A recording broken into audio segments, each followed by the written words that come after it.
All right, well, let's get going. We want to thank all of those of you who are watching this live for making time in your busy holiday schedules to fit this in. I'm Chris Dede. I'm a senior research fellow at the Harvard Graduate School of Education. I've been involved in emerging technologies and immersive learning for many years and have greatly enjoyed my participation in iLearn events, and I'm honored to be able to moderate this really interesting panel today. Our agenda looks like this. Um, I will ask each of our panelists and participants to introduce themselves so that they can tell us more deeply about them. But we have Dennis Livingstone from the Glasgow School of Art in Scotland. We have Leonel Morgado from the University of Aberta in Portugal, Donna Davis from the University of Oregon in the United States, Jonathon Richter from the University of Montana in the United States. So we have a very international group. And Jonathon will begin by talking about the larger context of this webinar and iLearn's goals for research and also for research standards. And then I will moderate a conversation among the panelists with a series of questions that we've agreed on in advance, so that you're not going to be listening to presentations, you'll be listening to a dialogue, which is always more interesting. So Jonathon, let me turn it over to you for our preliminary material and tell us a little more about yourself. Thank you, Chris. It's a great honor, everyone. Thank you so much for coming to our Immersive Learning Research Network webinar on the Circle of Scholars. This is a momentous event for me and for others. The Circle of Scholars is something that we've been wanting to get going for a number of years as a group of leaders who can help cultivate excitement and convene the entire community of immersive learning researchers from across the disciplines. So this is fantastic. I'm at the University of Montana. I'm a faculty fellow in educational initiatives and innovation, where I work in XR and other emerging technologies. And then I'm the chief executive officer of iLearn, where I'm proud to help lead these different efforts. So iLearn has had sort of an interest going way back to well, before iLearn, when we were involved in the American Educational Research Association, and we formed two special interest groups. Well, one special interest group that changed names around 2007 with a number of scholars, including Chris and myself, Lisa Dolly, and some others. We formed the ARVLSIG, Applied Research in Virtual Environments for Learning Special Interest Group at AERA. And looking at the educational outcomes and the technologies and affordances that come together to create these experiences, we started to work together around what is the nature of these kinds of technologies and experiences, and how can we better cultivate research and, as the name implies, apply them into context. So we really started with that learning sciences approach of making the research applicable in the real world. And we went along for a while, and struggled with our framing, because at the time, virtual was not inclusive of the different kinds of educational researchers that we were looking to encompass. So after much discussion, we changed to immersive and became ARIEL-SIG, the Applied Research in Immersive Environments for Learning. And that helped, I think, to frame what we were talking about, the phenomenon that we were talking about, and helped become a bit more inclusive. But throughout, we had many discussions, many workshops, and different kinds of activities, not just to bring these broad group of educational researchers together, but thinking about the kinds of things that we would need to do to scale in order to create the kind of impact that we were hoping to make. So these standards in immersive learning, we've known for quite some time would require this kind of shared foundation of research and practice and collaboration across these disciplines. And we've been tilting at windmills, trying to create connections across these very different bodies of researchers and practitioners, designers and educators, get people to work together, break down these silos, and create common spaces where they could compare and contrast and evaluate. So we believe this begins by establishing these kinds of common frameworks that define the core concepts, the methods, and the measurements for evaluating immersive experiences. And in our quest to do that, we've kind of looked at 5 different areas, and we continue to invest in these different areas for this common framework. One is to convene these interdisciplinary working groups to identify the gaps and common nomenclature and needs around standardization, the different dimensions. And iLearn has had a number of efforts in this, including the immersive learning knowledge tree that Leonel and Dennis Beck helped out with, really took that to a new level. The IEEE Technical Committee on Immersive Learning Environments, iLearn had a major hand in getting that going, and we continue to collaborate with IEEE TCILE, with Andy Dengel and Christian Goodall and other longtime iLearn people that are actively kind of building the technical standards around immersive learning. And now with our Circle of Scholars, we're really, it's really great to see the identified interest and need around these kinds of standards. We've also hosted targeted workshops over the years, including the FADES workshop at the 22 conference, where we had 4 different areas of need where we did workshops around those, and you can find those on our website, the outcomes of that. And that aligns to the IEEE standards, at least it did in 2022. Open access toolkits and benchmarks are a goal of ours. And we're also stepping up and have collaborated, like I said, with other partners to develop these kinds of standards. There's a lot of different efforts going on around the world and in different types of disciplines. And iLearn and others would probably do much better if we could collaborate across these different spaces. So I'm really excited about the Circle of Scholars efforts here and today's conversation. The recording of this conversation will be on our YouTube channel and dropped into our forum in the Circle of Scholars forum on standards. And there's the previous one that we had on repository. So if you've listened to these conversations on YouTube, come to our Immersive LRN site, sign in, and find those forums and keep the conversations going. And then also look up for upcoming conversations and other opportunities, webinars and workshops. The Circle of Scholars is coming up with potential for what we're doing in the winter, building up to our third point, which is come to Chicago for iLearn 2025 and or participate online. And the Circle of Scholars will have some updates and developments and activities for engaging our broader community through that. So thank you so much for our panelists to come today. Thank you, Chris, for moderating.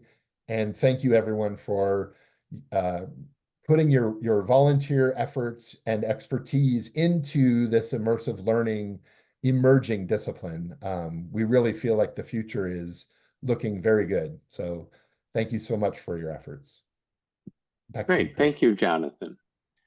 For setting the context for this, our specific focus for today is novel opportunities and emerging standards. So we know that the various immersive technologies are opening up new types of research never possible before, very exciting types of research. But we also know that there will be innovative models of research design and measures in order to conduct that research. So that's the central goal of our conversation today. So the first question that we want to talk about is what each of our panelists would identify as exciting opportunities for research that XR plus GenAI now enable. And I'll ask Donna to go first and introduce herself as part of her answer, and then we'll go on to Dennis and to Leonel. Thank you very much. And apologies, it's early in Oregon, so I have my morning voice that sort of comes and goes. But I'm Donna Davis. I am at the University of Oregon in Portland, where I built and direct our immersive media communication master's program, which is a fully online program that really looks at immersive technology through the lens of strategic communication. So not as a game space, but strategic communication, how people are using it for marketing, for advertising, for building communities, for all of those things that we think about when we think about communication writ large.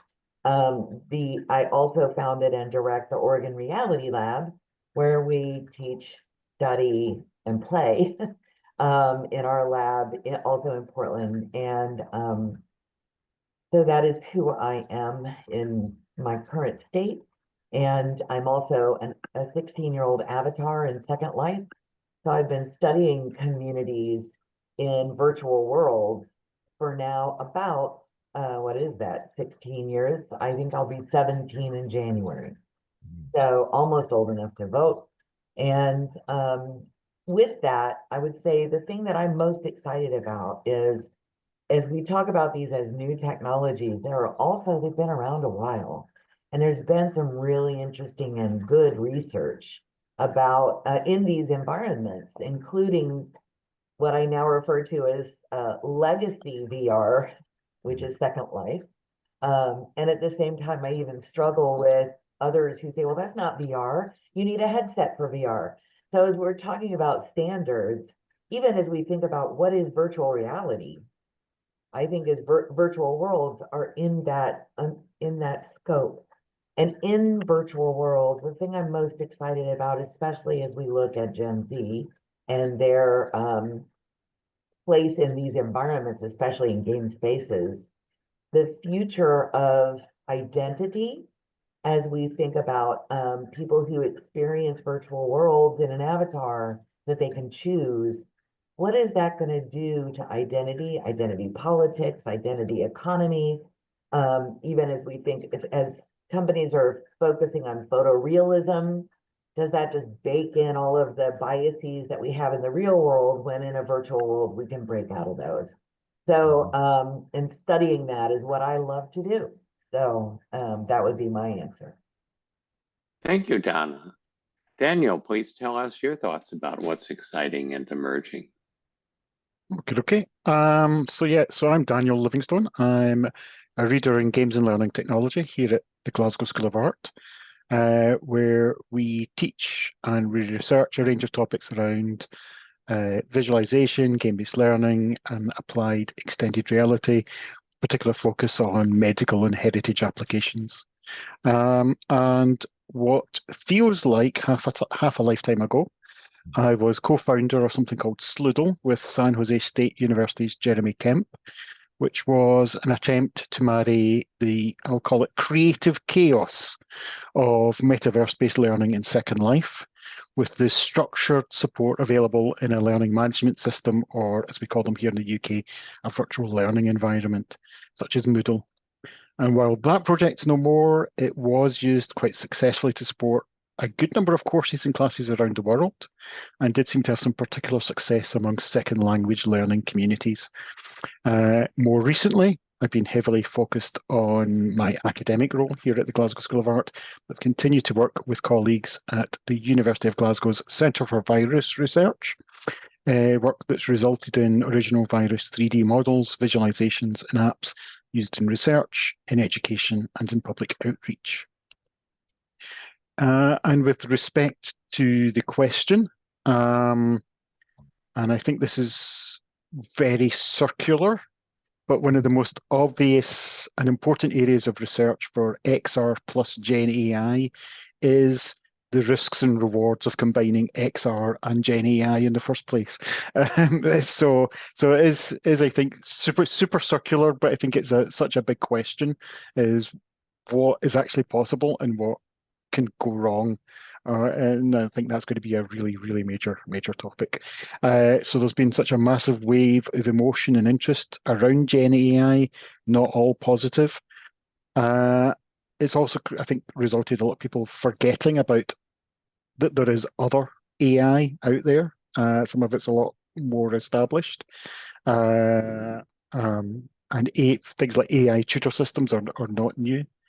And I think as we get more used to seeing the outputs of GenAI, I think in many cases we're starting to see that sometimes it's not magic that it appeared to be at first. It's more like a magic trick.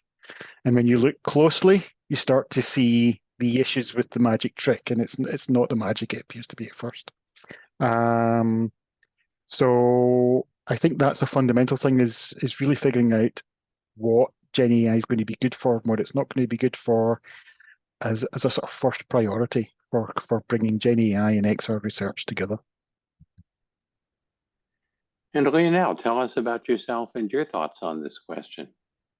Oh, thank you, Chris, and all my colleagues and Jonathon for introduction. So I'm from Portugal, and that's what Aberta means. Aberta just means open, because it's the Portuguese Open University. So we just want to avoid any confusion with UK institution. That's why we don't translate it. So I'm also a researcher at INESC Tech, which is an independent research center of like 6 different universities working together, combining technology and other fields. And I'm from a background mostly of engineering and software engineering, but in education for as long as I can remember. For you guys to get an idea, my bachelor thesis in the 1990s was about programming a game where a kid and a monkey would go around playing and learning French. So, and my PhD thesis in the early 2000s was about computer programming in kindergartens and preschools. So my major concern in all these efforts has been how can we learn more rich, more powerful things and knowledge. So how can we go beyond the basic stuff and help students learn, help teachers educate and teach? So this has been a constant struggle. I've worked in so many fields. So for instance, I've worked with the mechanics of the F-16 engines for the Portuguese military. And again, it was not the specific techniques that were key, was understanding overall implications of everything. My major focus in this research, and this is why I've been with iLearn for so long now, since since its first conference in 2015, is that, and I think we can bring this for GenAI and XR right now in challenges, is that the promise of a modern education, so to speak, has been little more than a promise since John Dewey in the late 19th century proposed it. And after Dewey, so many thinkers have been proposing novel forms of insightful thinking, drawing insights, applying knowledge to one's situation, critical thinking. This promise has been on and on and on, but people that try to implement it usually realize that they get overwhelmed. And so moving beyond a few enthusiastic individuals or a few special institutions, we have moved the needle very little. So I think the very first question is, with the ease and the transformative pressure that these technologies now bring, can education actually find out that it is now absolutely essential and feasible at the same time to accomplish what it has been defending for so long.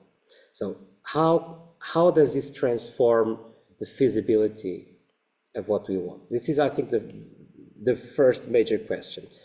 One thing we have been trying to do also in iLearn is create frameworks to interpret in a way that researchers can share what we've been observing. And so that's why for immersion, we have been proposing a framework of 3 conceptual dimensions based on literature reviews. We did not create this framework, we found it, we have been enlarging it and clarifying it.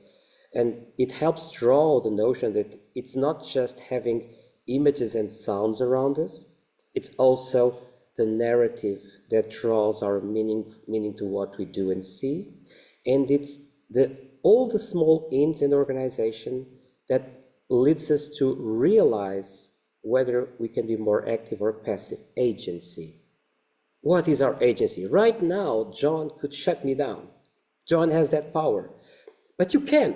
Knowing that means that John can have at the back of his mind the realization of his possibility of intervening. And that in itself, that possibility of agency brings forth your immersive agency. So we have this framework together. We have frameworks that we created to describe and categorize educational activities at an operational, tactical, or strategic level. And this brings us, I think, a second greater challenge in the XR and GenAI, which is, how can we share and describe what's going on in a richer, more interesting way to compare and contrast than just a log, than just a plain report? Can we find patterns? Can we find structures of interpretation that go beyond the more basic stuff? We need that, because if you are going to have richer educational contexts, we need the richer research methods. And then we've got something like, a bit like Daniel and Donna were reaching, which is, we now have abundant intelligence. It's not human intelligence, but it's abundant, which we never had. So we are now requiring new methods for teaching, learning, and research that acknowledge several things, that acknowledge. We have co-intelligences, like Ethan Mollick says. My own terminology for this with Eliane Schlemmer from Brazil is, we live now in an environment where multiple intelligences coexist, combine, and cooperate. If it's an environment with multiple intelligence, it's a cognitive ecology or a cognitive ecosystem. This means a very profound transformation with virtual components in our daily existence and virtual interactions and the ability to involve all of this feedback. We need solutions in terms of our methods and our approaches to have situational awareness, to be aware of what's going on as students and learners and teachers and educators. So our awareness is a big challenge. We need orchestration methods. Once we know how we stand, how do we proceed from that? So, and we need probably to realize what is learning now. Learning when you need to survive and develop and grow in such an environment is probably different too. That's in itself, I think, is a big research challenge. Well, thank you. As moderator, I want to provide a specific example that may help to ground some of the general things that the panelists have said. So the United States funds 27 national artificial intelligence institutes. 5 of those are related to education. I'm the associate director for research for the one of the 5 that is about adult learning. So it's about workforce reskilling and upskilling. And then there are 4 others that deal with pre-college. And each of these institutes in different ways is looking at immersive learning. So that would be a good thing for you to follow on with if you want to go beyond just the quick description that I'm giving. But what I'm fascinated about in connection with the institute I'm part of, AI Allo, Adult Learning and Online Education, is what we might call immersive authentic simulations. So if you're upskilling or reskilling, how do you certify that you have a new skill in a way that might be believable to your employer or to some different organization that you want to be involved with? Our proxies now are not very good. I mean, a seat time proxy that says I sat through this course, or some kind of a credential, but a credential again that's based on assimilation rather than performance.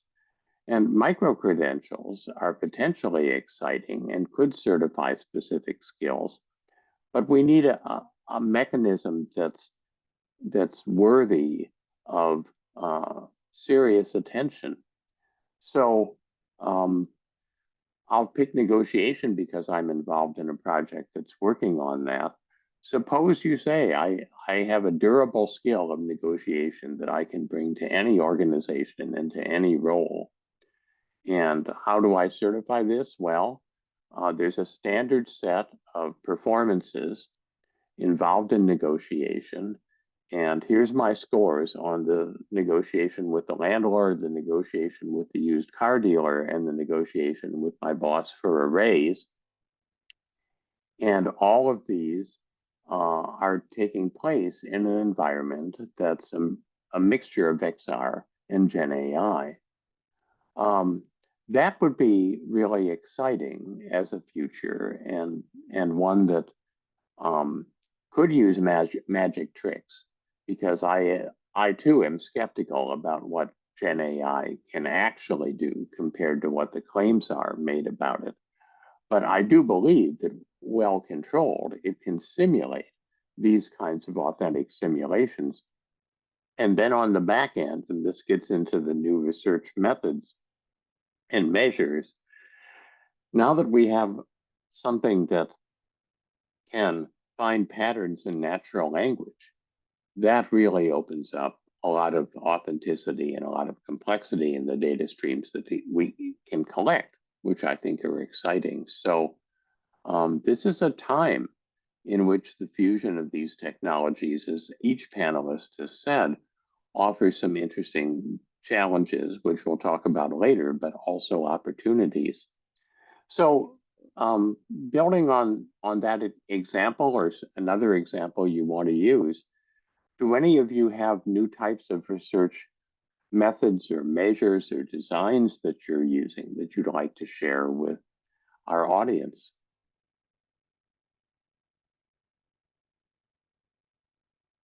I'm happy to jump in. Okay, you go, Donna. One of the things, again, is we're looking at studying virtual beings, and which GenAI is really going to also change all of this all over again. It's like, when do you know that the virtual being is actually a human versus a bot? And how, and we're seeing how incredibly effective and natural these bots are looking now. So it's the types of interactions that we have with technology as we think about human communication interfaces. How do we talk to the machine? And this is another one of those questions that we've heard that have been asked for a long, long time. But at the same time, the machine never looked more like us. So how do we think about what we're evaluating or measuring? And just as the AI can create those experiences, the human can use AI to respond to those experiences. So how do we know what is authentic in that scenario? And how do you tease that out? And I mean, we address this all the time in higher education, as we know our graduate students and certainly our undergrads, and as I understand high school students are using AI to do all their work right now. So when you pull that away, what's left? And then how do you measure that?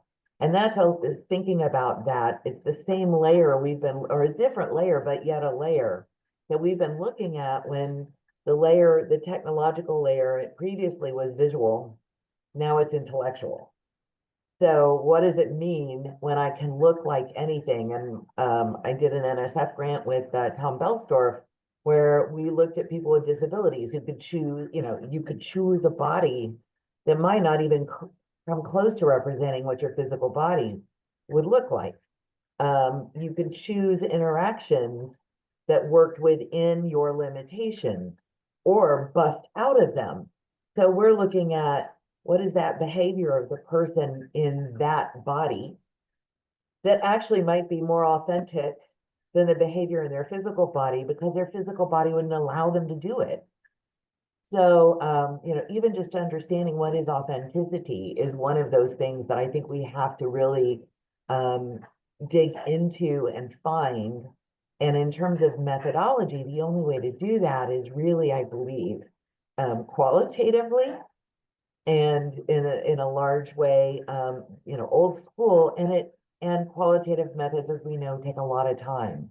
But sometimes it takes that kind of time to truly understand the context that you're looking at, and then the behaviors within that context.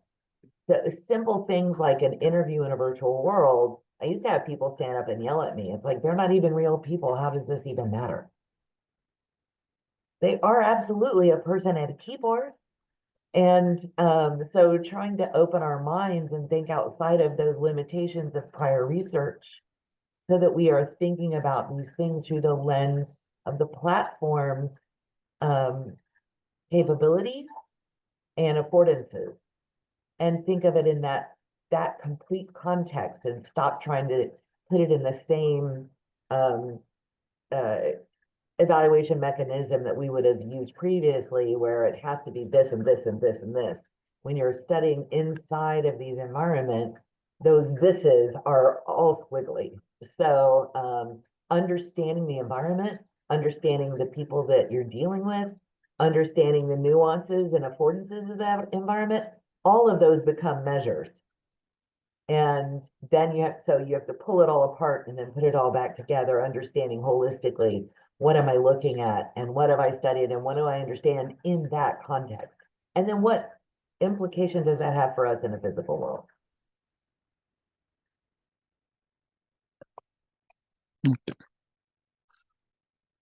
Yeah, there's a lot, and I think there's a lot of good points there, and I think there's a lot to be said about also more. I think we take things more broadly is what are the minimum requirements for simulating a workplace, and how abstract can we go, and how much of the XR do we need? How much graphics do we need? Do we need graphic realism at all? It actually brought to mind your question, Chris, brought to mind from a neighbouring institution here, Paul Maharg at Strathclyde a few years ago, created a simulated professional learning environment. And it was for law education, and it was specifically getting the law students to think about interacting with clients. So is that negotiation, discussion elements? And they created a simulation. It was not 3D at all, as far as I'm aware. It was basically simulated websites of different businesses, of different people in different businesses that you could email. And the simulated environment was around receiving emails from business people in a simulated town and responding to those as if they were potential clients and working with those as clients. And that's an interesting one. And obviously, the other end of the emails, it's all staff, it's all people responding to all these things. Can this be automated partially or wholly using GenAI? What effect does that have on the quality? What effect does it have on the learners if they know that sometimes, or maybe all of the time, these are not real people. These aren't their tutors pretending to be people, but it's AI pretending to be people. Would that create a difference in how the students feel about it? Will it create a qualitative difference in how well it works? But I guess what we can also take from this is, even as we bring in Gen AI to do new things like get us the ability to bring in more discussive and negotiation-based technologies, there may be prior work out there that has a methodology and a research approach that we can use and we can build on, and we don't necessarily have to start again and extend what Leonel was saying about existing frameworks and adapting frameworks. Just because we're using a new technology, we don't need to start everything from scratch. There's a lot we can always build on.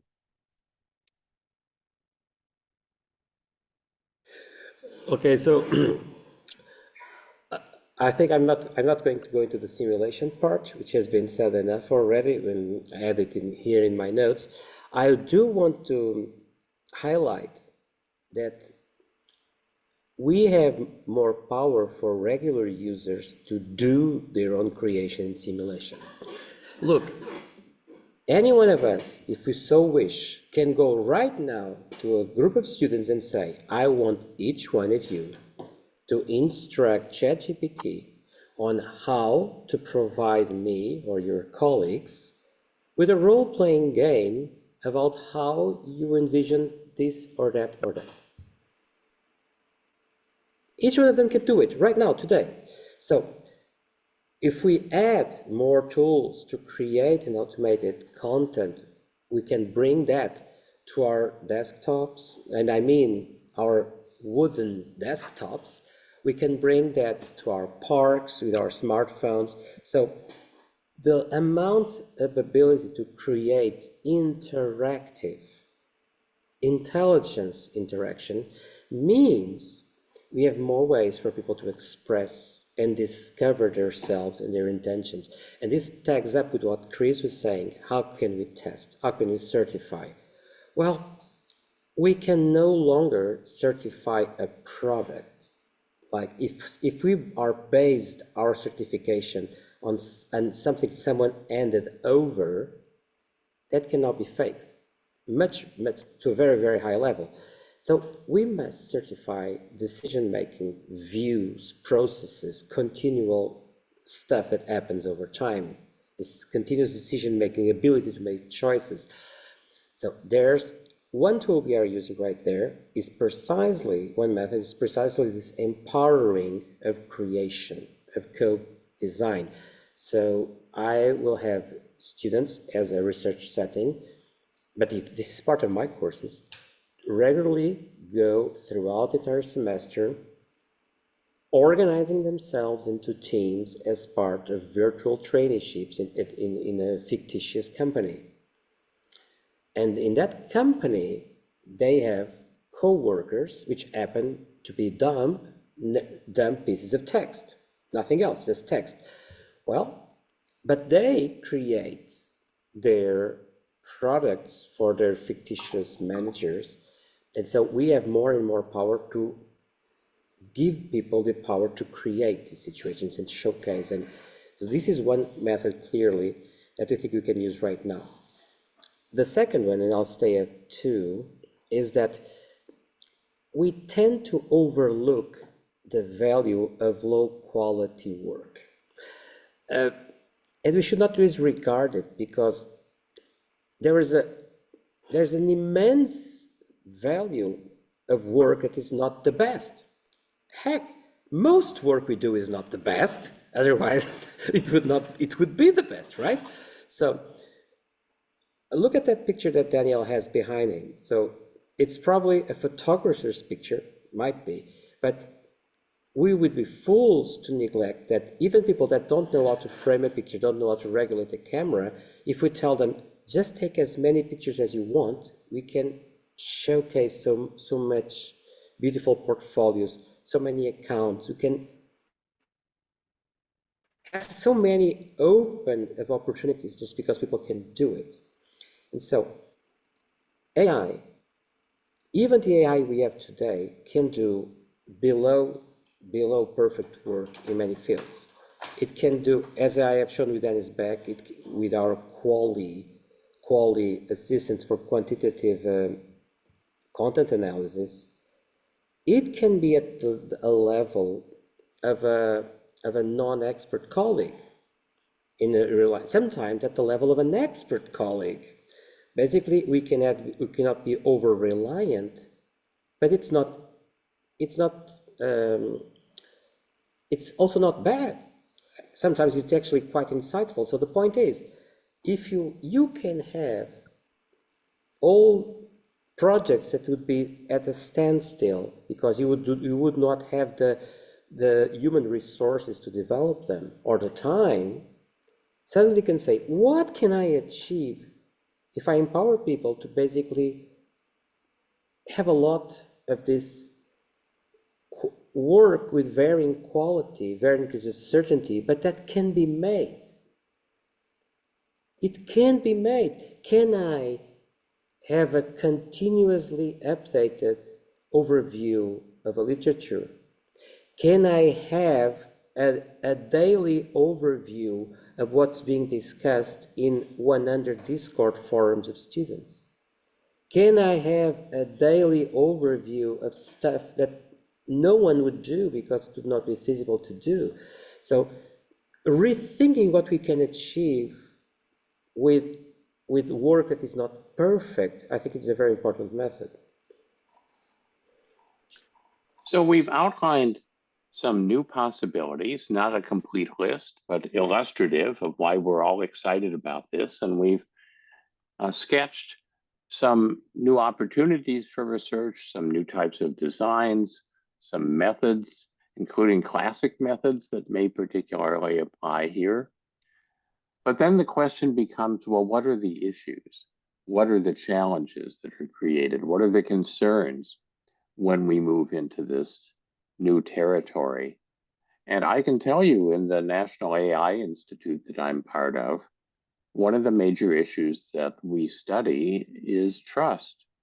To what extent can people trust XR? To what extent can they trust GenAI? The answer is certainly not completely. And the answer also is not at all. So when we're dealing with shades of gray and kind of intelligent, constructive, but skeptical consumption, what does that look like? So I'd love to get the take from the panelists about what they see as concerns and issues, whether it be trust, security, privacy, whatever comes to your mind. Yeah, if I can come in here. First of all, thanks for highlighting my background image, Leonel. Took it last year with my drone, so I occasionally accidentally take a good image. Yeah, I think all of the above, Chris, in terms of concerns, very, very much so. I highlight work this time for a couple of my colleagues here at the Glasgow School of Art. My colleagues, Professor Paul Chapman and Dr. Linda Shore, are looking at essentially using XR, using GenAI in the field of patient information.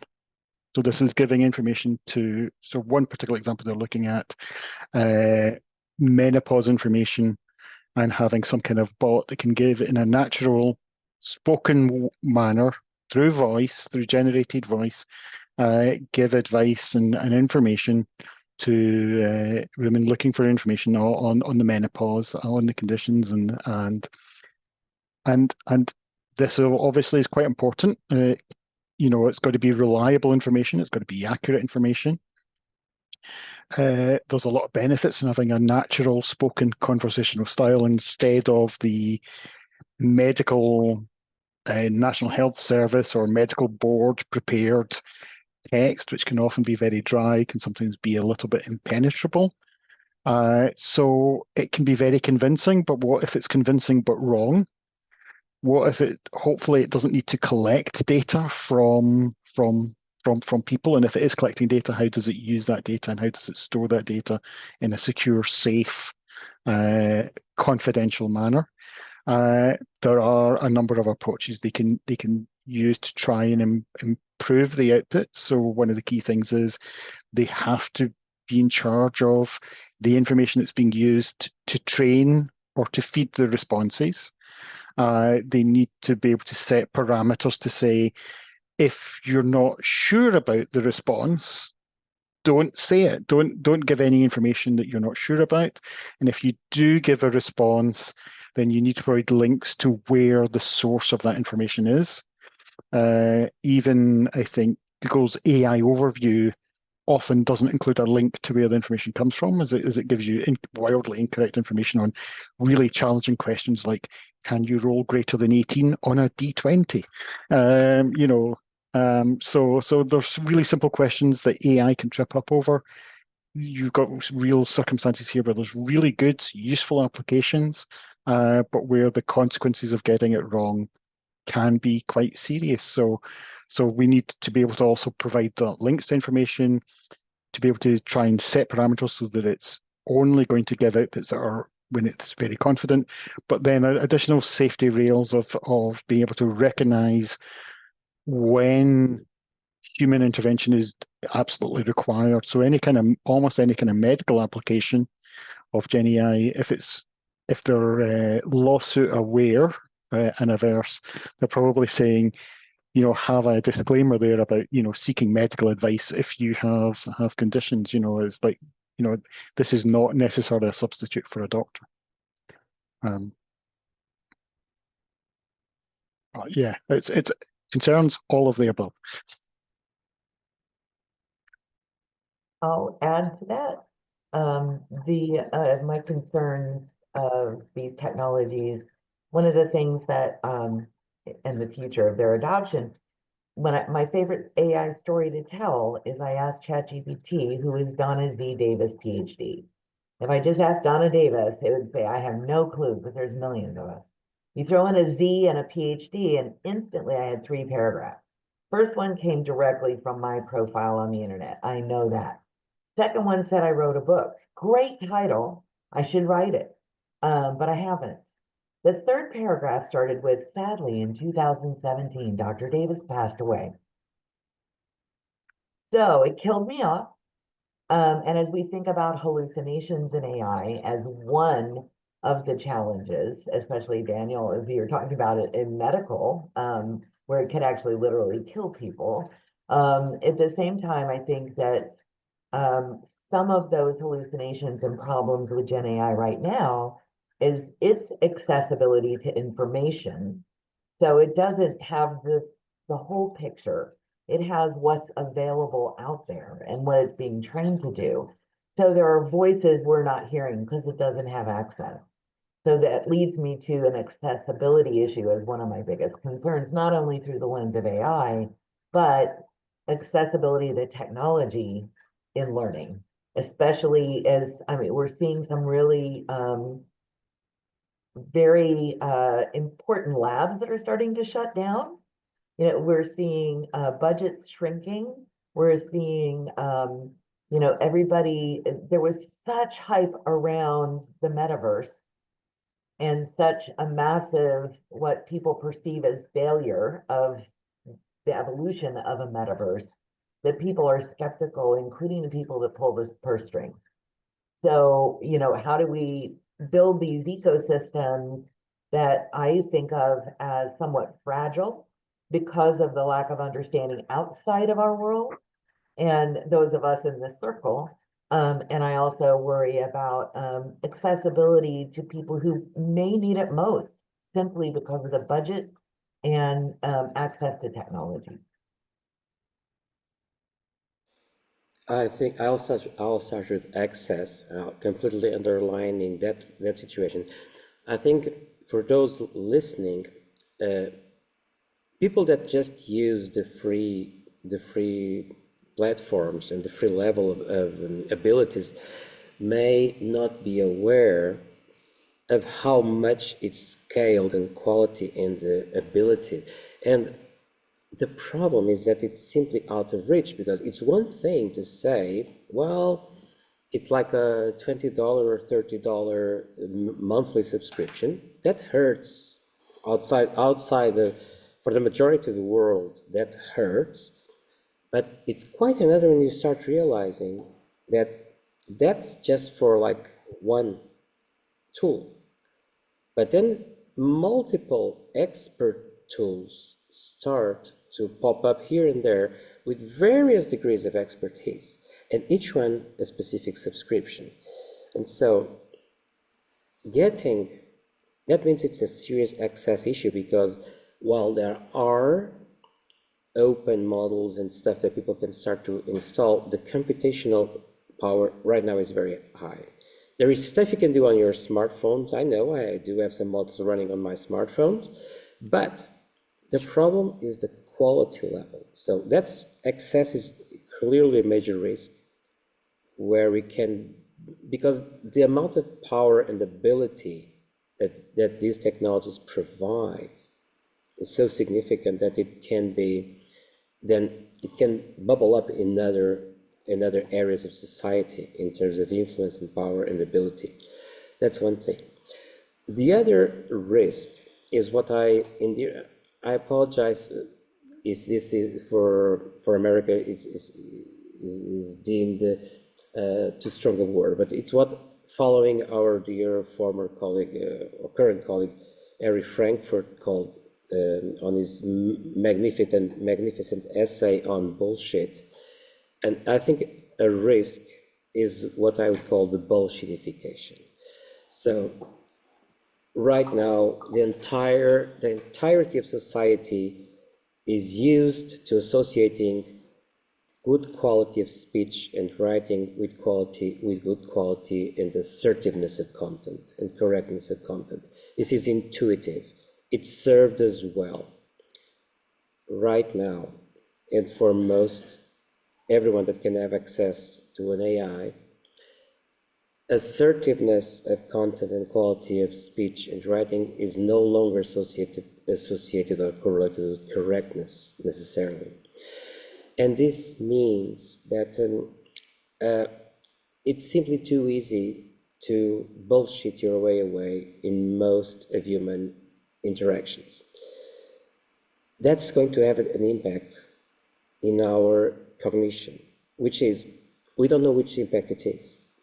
Will we simply disregard deep prose and deep writing because it's so easily faked, and will we emphasize a more populist, more immediate, superficial stuff? Or will we find new ways of interacting? But there is a massive risk here that suddenly our communication tactics, our communication principles that are not really written down anywhere suddenly break down, and suddenly things start to function as we expect, because we just go through the motions, these theatrics of using stuff that sounds right but simply isn't, as Daniel brought. And it's more serious than that, which is in the medical field, Daniel. And then we know something very serious. I just was highlighting it a couple of days ago, which is, we know that doctors supported by AI improve slightly on their diagnosis, like from 72% to 74% right diagnosis. AI alone gets 90% right. So, but the problem is not the ones it gets right. The problem is what are the ones that people get wrong. And the 25% or so wrong diagnosis that human doctors get wrong are not they do not include all the 10% the AI gets wrong. This is a major problem. If you, as a human doctor, the one that can be responsible, say, I have a divergence of opinion with AI, for the most part, you're going to be wrong. And so you can be charged with not having the best advice at your disposal. But sometimes you were right and the AI was wrong, and you can be charged by not following your technical expertise and just undersigning what some system gave you. So if you apply this across society, this is a major risk where people can freeze, not knowing what will be the decision that will basically protect their livelihood from being charged for incompetence. This is bullshitification also. I just come in on that. That won't be generative AI, though. That will be more traditional AI approaches. The problem, yes, but the problem is the Just same. because so much of what we're talking about is generative AI specific, and I think that's also one of the things is that generative AI is not designed to be accurate in those kinds of tasks. That's almost like another AI. So it's perhaps even more so of an issue in that if we are believing in. Well, Yeah. Daniel, but the problem is when you scale stuff, new things happen. And so no one planned ChatGPT to be a good translator. You have Google Translate, you have DeepL, and suddenly it is a better translator than the expert AI translating systems. And the same happens for many fields. When you start to have massive scale, suddenly patterns pop up that you did not foresee. And so this is not just... Yeah. I mean, I think this is an area where there's lots of discussion still. Is it better, or in what context, in what sense is it better? But yeah. So as usual, we're running out of time before we run out of really interesting and important things to talk about.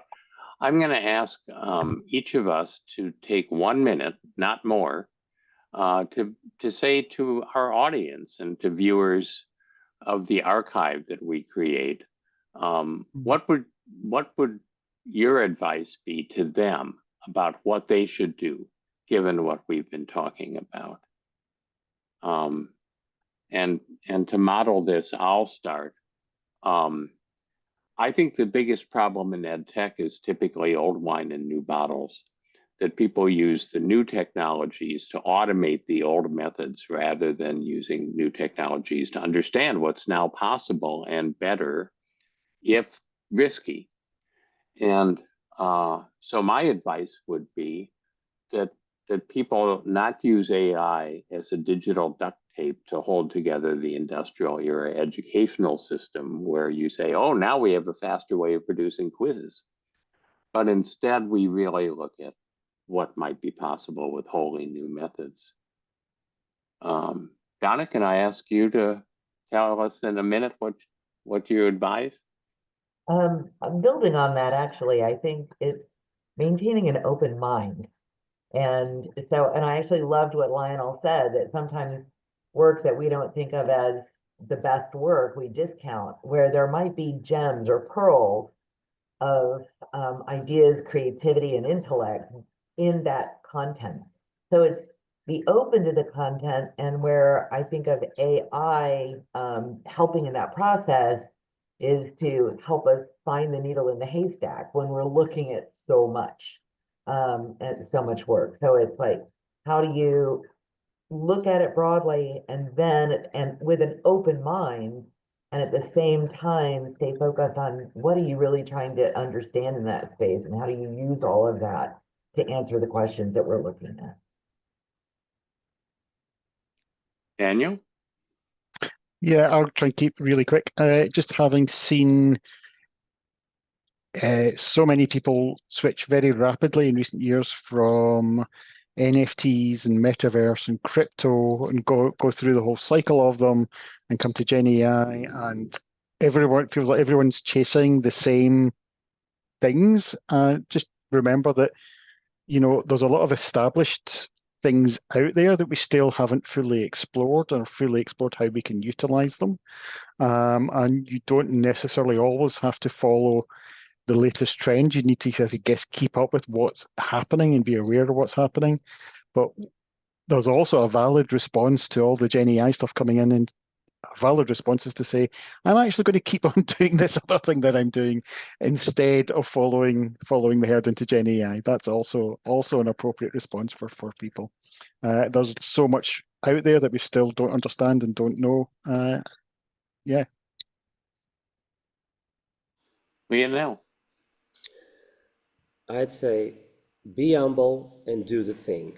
So if you are doing something with XR, try to achieve something, but be humble. Don't just strive to do what you planned.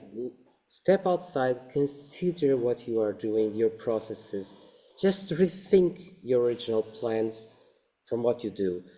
Be humble at an intellectual level. Don't just think you can use AI or GenAI to help, to save work. Don't do that. Just accept that your opinion is not the best, your plans may not be the best. Accept with humility that you can get new ideas. You can be open to changes. So involve it in what you do as a peer. And Jonathon, from Ireland's perspective, what advice would you have for people who've watched this? Well, I think for people that are watching and are engaged, be part of the conversation, step forward and engage with your fellow scholars, such as these wonderful folks that have come here today for their thoughtful discussion. Join our forums, become part of the conversation through your modalities, and your motivations. So we'd love to have you as part of the Immersive Learning Research Network in a variety of capacities. There's so many different ways to collaborate. And for partners and other institutions out there, we'd love to connect with them as well. This is a big collaborative worldwide effort that I think is going to take a very large community, much bigger than the Immersive Learning Research Network. So I guess realizing what those stakes are and using your humility and your goodwill, I think we can do this together. Well, I want to thank Jonathon and all of our panelists for this very interesting discussion. And I'd like to thank all of our audience and those viewing later for taking the time, and hope that we get to spend more time together and work together on these important themes. So thank you very much. Thank you, Happy Chris. holidays, Thank you. everyone. Bye-bye, everyone. Happy holidays. Thank you all. Thank you, everyone. Appreciate it.